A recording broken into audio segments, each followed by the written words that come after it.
Idol, ano ang calories? Calories ay yung energy na nakukuha sa food at kailangan ng heat para ma-burn yun. So, ang mga ibang vitamins may water-soluble which na-absorb through water at naibihin natin, napapawis. At may fat-soluble sa fat siyang kumakain. Sa fat cells natin or sa food na kinain natin ng fat.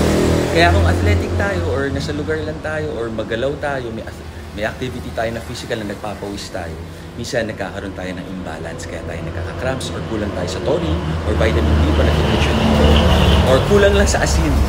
So ako, usually ang weight ko after workout 170 pounds, 10% body fat, 12% body fat, naglalaro dyan.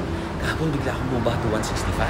Kumain na ako maraming dilata, mga chichirya na bawang nahilig ni misis, mga kung ano ng cheese, barbecue, ka-cramps pa rin. So kumain na kami nung bangga na may asin, puro, nawala yung cramps. Ang gaganda pa ng mga muscle cramps, puno-puno. Iba rin nagagawa na sodium. Tama kayo, balik ako, not your doctor, do what works for you. Happy, happy, guys.